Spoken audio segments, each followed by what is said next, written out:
शुरू करने से पहले चैनल को सब्सक्राइब जरूर करें। तो चलिए शुरू करते हैं। चौथा अध्याय। व्यक्ति को चाहिए कि वह ऐसे धर्म का त्याग कर दे जिसमें दया और ममता आदि का अभाव हो। इसी प्रकार विद्या से हीन, सदा क्रोध करने वाली स्त्री और जिन बंधु बांधवों में प्रेम का अभाव हो, उनका भी त्याग कर देना चाहिए, उनसे भी दूर रहना चाहिए। आयु कर्म च वित्तम च विद्या निधनमेव च पंचैतानि हि सृज्यन्ते गर्भस्थस्यैव देहिनः। जीव जब मां के गर्भ में आता है तभी उसकी आयु, कर्म, धन, विद्या और मृत्यु, ये पांचों बातें निश्चित हो जाती हैं। चाणक्य का विश्वास है कि मनुष्य के जीवन की प्रायः सभी बातें पहले से ही निश्चित हो जाती हैं, जैसे कि वह कितने वर्षों तक जीवित रहेगा, किस प्रकार के कर्म करेगा, उसे धन आदि की प्राप्ति कैसे होगी तथा वह कितनी विद्या प्राप्त कर सकेगा। साथ ही उन्होंने कर्म अर्थात पुरुषार्थ को कहीं नकारा भी नहीं है। कारण स्पष्ट है, इन सब के मूल में कर्म ही तो है, जिसे प्रारब्ध कहते हैं। माना जाता है कि उसी के अनुसार जीव को शरीर की प्राप्ति होती है, वह भी हमारे कर्मों का ही परिणाम है। शास्त्रों में कहा गया है कि व्यक्ति का प्रथम कर्तव्य कर्म करना है, अतः वह अपनी विद्या और बुद्धि के अनुरूप श्रेष्ठ कर्म करता रहे। देखने में आता है कि संकल्प पूर्वक किए गए कर्म से इन सब में भी परिवर्तन किया जा सकता है। साधुभ्यस्ते निवृत्तन्ते पुत्रा मित्राणि बांधवा ये च तय सह गणतारस्त धर्मात् सुकृतम कुलम। पुत्र, मित्र और बंधु बांधव साधु लोगों से विमुख हो जाते हैं, क्योंकि उन्हें ऐसे लोगों का आचरण मूर्खतापूर्ण लगता है। परंतु जो लोग साधुओं के अनुसार अपना जीवन बिताते हैं, उनका संग करते हैं, उनके अनुकूल आचरण करते हैं, उनके इस कार्य से जो पुण्य प्राप्त होता है, उससे सारा वंश परिवार कृतकृत्य हो जाता है। दर्शन ध्यान संस्पर्शेर मत्सी कूर्मी च पक्षिणी शिशु पालयते नित्यम तथा सज्जन संगति। जैसे मछली अपने बच्चों को देखकर मादा कछुआ ध्यान, देखभाल से और मादा पक्षी स्पर्श से अपने बच्चों का लालन पालन करते हैं, उसी प्रकार सज्जनों की संगति भी दर्शन, ध्यान और स्पर्श द्वारा संसर्ग में आए व्यक्ति का पालन करती है। आचार्य ने इस श्लोक द्वारा सज्जनों के अत्यंत सूक्ष्म प्रभाव की ओर संकेत किया है।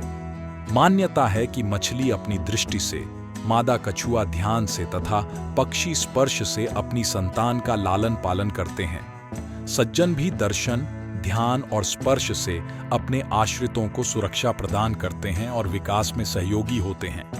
सज्जनों के दर्शन से आत्मबल में वृद्धि, यदि उनका ध्यान किया जाए और यदि उनके चरणों का स्पर्श कर उनका आशीर्वाद प्राप्त किया जाए तो सफलता, उन्नति और विकास सहज हो जाता है। यावत् स्वस्थो ह्ययं देहो यावन् मृत्युश्च दूरतः तावदात्महितं कुर्यात् प्राणान्ते किं करिष्यति।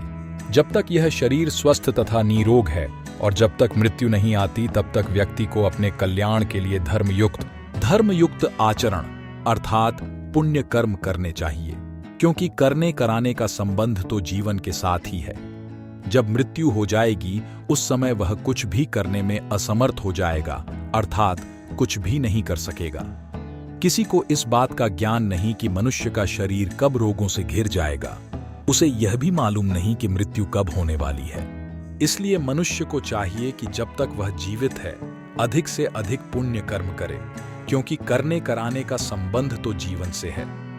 जब मृत्यु हो जाती है, तब सारे विधि निषेध निरर्थक हो जाते हैं। कामधेनु गुणा विद्या ह्यकाले फलदायिनी प्रवासे मातृसदृशी विद्या गुप्तम धनम स्मृतम। विद्या में कामधेनु के गुण होते हैं, उससे असमय में ही फलों की प्राप्ति होती है। विदेश में विद्या ही माता के समान रक्षा और कल्याण करती है, इसलिए विद्या को गुप्त धन कहा गया है। गुप्त धन वह होता है जिससे मनुष्य संकट के समय लाभ उठा सके। इसलिए चाणक्य ने विद्या को गुप्त धन बताया है और उसकी उपमा कामधेनु से की है। कामधेनु उसे कहा जाता है जिससे मनुष्य की सभी इच्छाएं पूर्ण होती हैं। उससे उस समय भी फलों की प्राप्ति होती है जब देश काल के अनुसार फल प्राप्ति संभव न हो। विद्या के कारण ही विदेश व्यक्ति का सम्मान होता है। माता जिस प्रकार बच्चे की रक्षा करती है, उसी प्रकार विदेश में विद्या से व्यक्ति की हर प्रकार से रक्षा होती है और सुख प्राप्त होते हैं। नीति वाक्य भी है, विद्वान सर्वत्र पूज्यते, वर्मेको गुणीपुत्रो निर्गृणैश्च शतैर्पि एकश्चंद्रस्तमो हन्ति न च ताराः सहस्त्रशः। सैकड़ों गुण रहित और मूर्ख पुत्रों के बजाय एक गुणवान और विद्वान पुत्र का होना अच्छा है, क्योंकि हजारों तारों की अपेक्षा एक चंद्रमा से ही रात्रि प्रकाशित होती है। सैकड़ों मूर्ख पुत्रों की अपेक्षा एक विद्वान और गुणों से युक्त पुत्र से ही पूरे परिवार का कल्याण होता है। रात्रि के समय जिस प्रकार आकाश में हजारों तारागण दिखाई देते हैं, परंतु उनसे रात्रि का अंधकार दूर होने में सहायता नहीं मिलती, उसे तो चंद्रमा ही दूर कर पाता है। आचार्य की दृष्टि में संख्या नहीं, गुण महत्वपूर्ण है। मूर्खश्चिरायुर्जातोपि तस्मात् जातमृतो वरः मृतः स चाल्पदुः खाय यावज्जीवं जड़ो दहेत। दीर्घ आयु वाले मूर्ख पुत्र की अपेक्षा पैदा होते ही मर जाने वाला पुत्र अधिक श्रेष्ठ होता है, क्योंकि पैदा होते ही मर जाने वाला पुत्र थोड़े समय के लिए ही दुख का कारण होता है, जबकि लंबी आयु वाला मूर्ख पुत्र मृत्यु पर्यंत दुख देता रहता है। संतान से माता पिता की उम्मीदें जुड़ी होती हैं।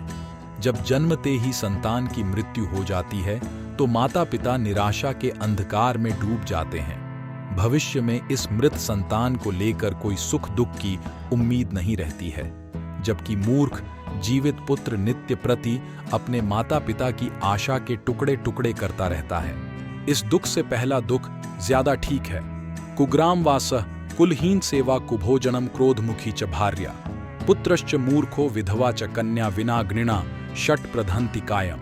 अशिक्षित तथा अनुपयुक्त स्थान या ग्राम में रहना, नीच व्यक्ति की सेवा, अरुचिकर और पौष्टिकता से रहित भोजन करना, झगड़ालू स्त्री, मूर्ख पुत्र और विधवा कन्या, ये 6 बातें ऐसी हैं जो बिना अग्नि के ही शरीर को जलाती रहती हैं। कुछ बातें ऐसी होती हैं जिनसे व्यक्ति जीवन भर दुखी रहता है।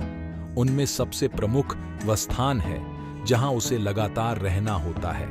यदि वह स्थान ठीक न हो और वहां के निवासियों का आचार व्यवहार सही न हो तो व्यक्ति सदैव दुखी रहता है।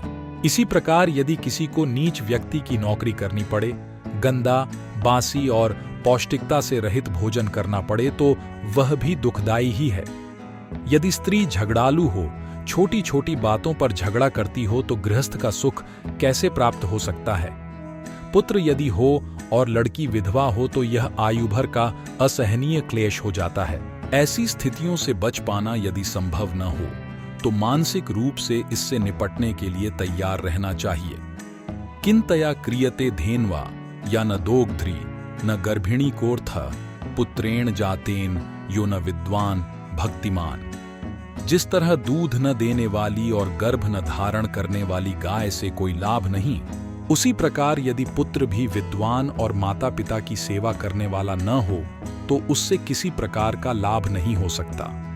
कोई भी व्यक्ति ऐसी गाय को पालना पसंद नहीं करेगा जो न तो दूध देती हो और न ही गर्भ धारण करने के योग्य हो।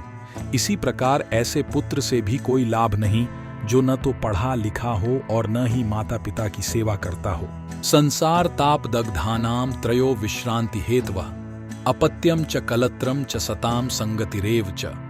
इस संसार में दुखी लोगों को 3 बातों से ही शांति प्राप्त हो सकती है: अच्छी संतान, पतिव्रता स्त्री और सज्जनों का संग। अपने कार्यों अथवा व्यापार में लगे हुए व्यक्तियों के लिए घर में आने पर शांति मिलनी चाहिए।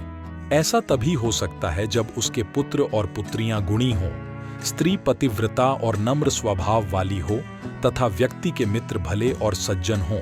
सकृज्जलपंती राजानः सकृज्जलपंती पंडिता सकृत कन्या प्रदीयन्ते त्रीण्येतानि सकृत्स्कृत। राजा एक ही बार आज्ञा देते हैं, पंडित लोग भी एक ही बार बोलते हैं, कन्या भी एक ही बार विवाह के समय दान में दी जाती है, सरकार एक ही बार आज्ञा देती है, उसका आदेश कानून का रूप ले लेता है, प्रजा को उस पर चलना ही होता है।